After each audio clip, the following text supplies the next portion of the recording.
And joining us now, former Lieutenant Governor of Virginia, my good friend, Bill Bolling. Now, he served 2 terms in statewide office. In fact, did we have a Republican statewide office? Yeah, he served for 2 terms.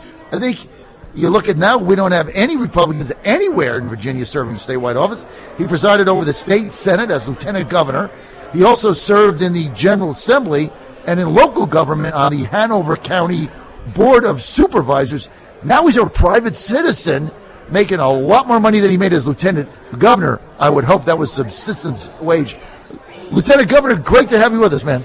Good morning, John. Good to be with you. I always look forward to coming on and talking with you. It's always fun. I always tell the story when you were going to run for governor as an independent. My wife, Ann, who's a big fan of yours, got really excited. She signed up on your website for all this stuff. And then when you said you weren't going to run, she cried.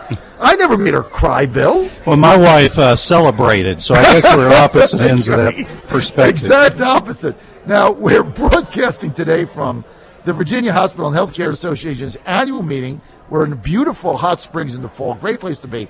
Now, this gathering has drawn a cross-section, Bill, of hospital leaders, healthcare experts, former lieutenant governors, radio talk show hosts here at this meeting. The conference theme is focusing on financing the future of healthcare. Now, that's a critical topic in these challenging times, as you know, for healthcare in Virginia. As you know, Medicaid expansion, a very contentious issue. And look, it isn't going to happen, especially now in the environment we're in. It's very partisan, very dividing. You've also openly been in favor of some form of Medicaid expansion, first in 2013, then again in 2014. Bill, can you discuss how you, as a conservative Republican leader, came to that position? Well, there's a couple issues, John, that I think we really have to address in Virginia. One is the fact that there are a lot of hospitals in our state today providing very important healthcare services to the people of Virginia, but they're struggling, quite frankly. You know, they're having a hard time making ends meet, so we've got to address that healthcare financing issue. The other problem we have to address is the fact that we still have hundreds of thousands of Virginians that don't have access to quality health care, either preventative health care or therapeutic health care, on a daily basis. So this is a problem that we've got to find a way to address. Now, as a conservative, I was able to kind of reconcile my thoughts on this issue simply for financial reasons, you know, for business reasons. And, you know, the truth is that over the course of the next decade, families and businesses in our state are going to literally pay hundreds of millions, if not billions of dollars in taxes to fund Obamacare. And make no mistake, I'm no fan of Obamacare, but the fact of the matter is, whether we like it or not, our families and businesses are going to be paying hundreds of millions of dollars, if not billions of dollars a year to finance Obamacare. The only way we meaningfully get any of that money back to Virginia is finding some way to help close this coverage gap. So, you know, I felt, as have a lot of Republican governors across the country, that it's a business issue and that the finances of it simply make sense. If we don't find a way to take advantage of this, then these hundreds of millions, billions of dollars of taxes that our families and businesses pay to finance Obamacare are going to go to support health care for people in other states. I just don't think that's a very wise and prudent decision for Virginia. Of course, Lieutenant Governor, there's many conservatives that just think more government is not the answer. So, you know, could there be a way to solve this without, you know, expanding a government program, which a lot of people see as being inefficient, broken, etc.? Well, I don't think it's an either or question. I think there's a way to address both of those issues. You know, many of my fellow Republicans have raised legitimate concerns about the efficiency of the current Medicare delivery system or Medicaid delivery system. So looking at that and finding ways to reform that, to make it more efficient, to address some of the questions that are out there with respect to fraud and abuse and things of that nature, I fully support. You know, those are efforts that we're going to have to undertake.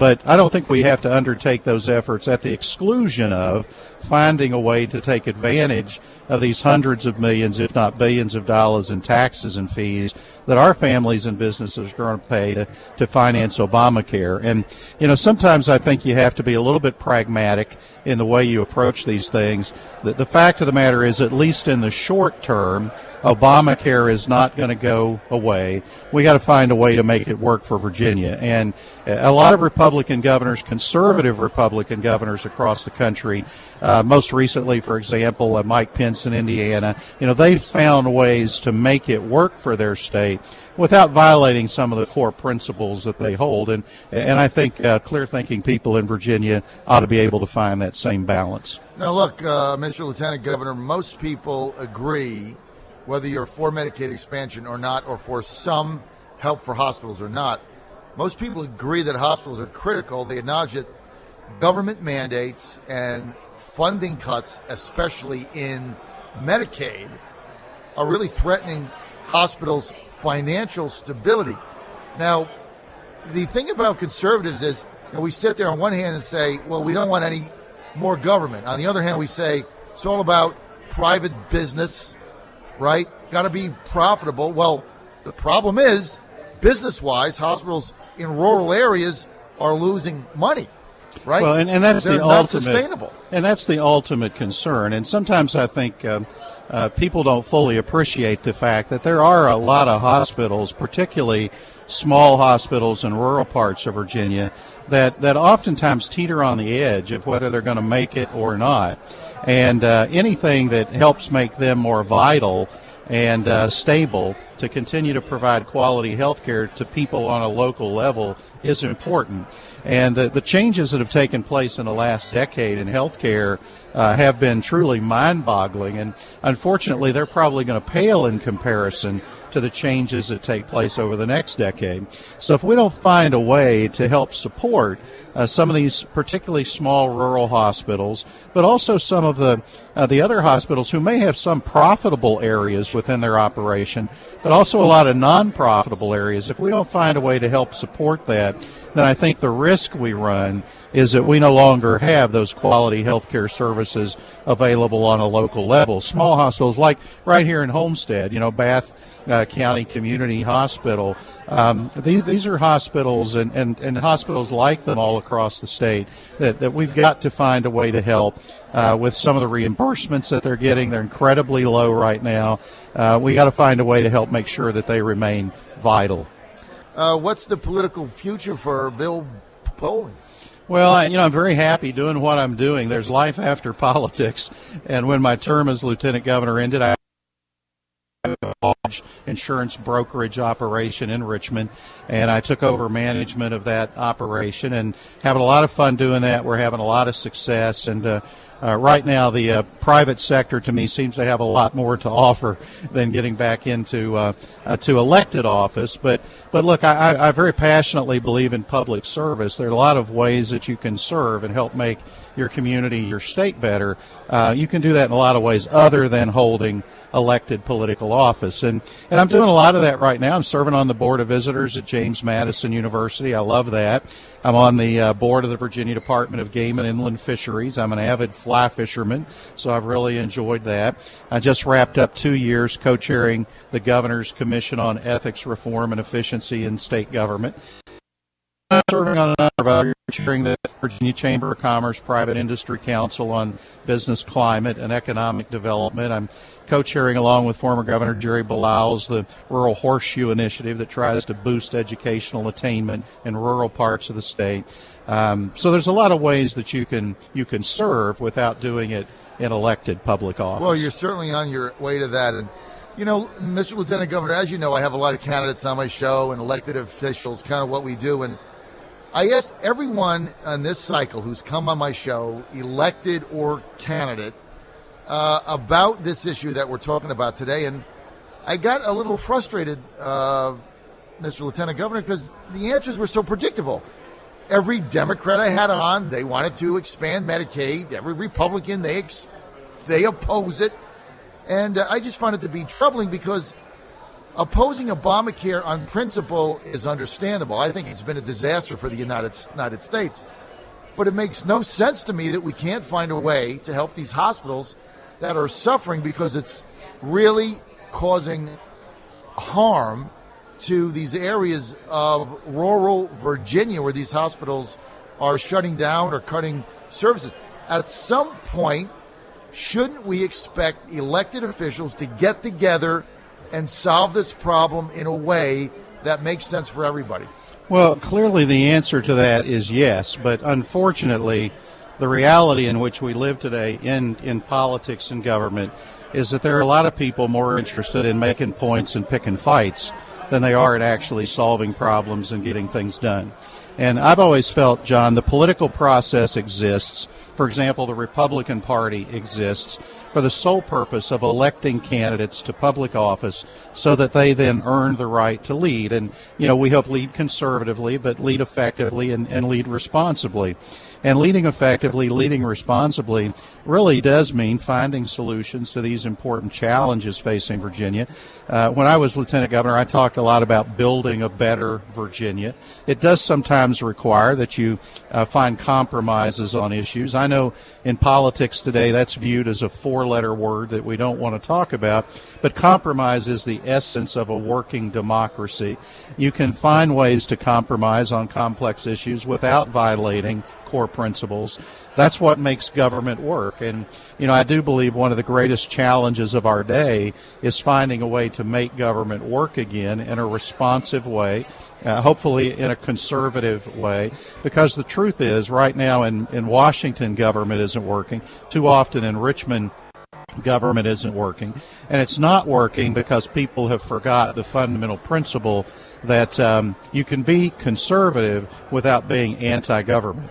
And if you keep your focus on solving problems and getting things done, you can work with people who have a whole diverse set of views and ideas. And that important fact, which is an underpinning of democracy, has been lost today on far too many people at far too many levels. I tell you what, very well said. And it gets a little, it gets sometimes beyond the pale when you've got a problem and all these great minds and you can't solve it because everybody's in this corner or that corner and they can't come out of it. We got to get an answer for this. I'll give you an example. There's a hospital in Southwest Virginia that's already shut down. Dozens of other rural hospitals in other states shut down.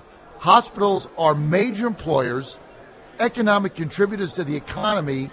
Is it going to take another hospital shutting down in Virginia for people to finally get together and say, look, what do we need to do to figure this out? Or is it going to take a change in the governor's mansion? What do you think? Well, I sure hope that it doesn't take another hospital shutting down, or I hope that it doesn't take a hospital having to eliminate an unprofitable service line because they can't make money on it.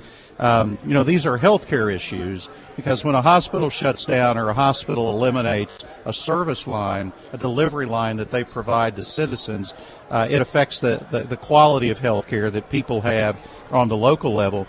It's also an economic issue because hospitals in Virginia literally employ hundreds of thousands of people. They have huge economic and philanthropic impacts on the communities in which they're situated. They really are a very important part of our economy, and anything we can do to help support that healthcare delivery system, we ought to be looking for ways to do. And the truth is, if we don't find a way to resolve some of these financing problems, that's what this conference is really all about.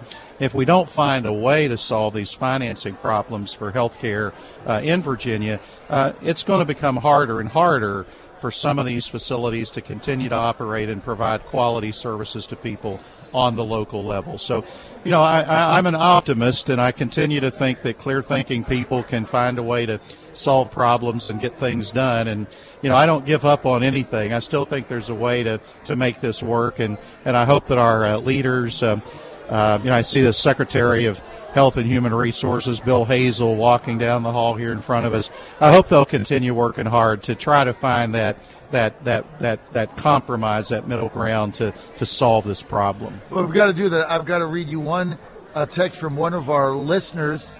Says, how are the Democrats compromising? Yeah. Well, I mean, good question. Yeah, it is a good question. And the truth is, to find the middle ground that enables us to solve this problem, everybody's going to have to give a little. And, this problem, I've always thought, like most problems in government, could be solved in about an hour if you could get 4 reasonable people in a room. The problem's getting 4 reasonable people in the room.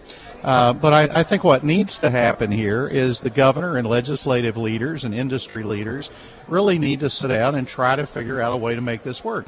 It's happened in states like Ohio and in Indiana and lots of other states across the country that have conservative Republican governors. It can happen here. Democrats and Republicans ought to be willing to get together to find a way to solve this problem. But without question, it's going to require compromise on everybody's side. And up until this point, we've not seen a great willingness for that kind of compromise on either side. All right, we want to thank Lieutenant Governor Bill Bolling, conservative Republican. He was my candidate for governor in 2013. If he had run as an independent, I'll go to the grave thinking he would have won. Hey.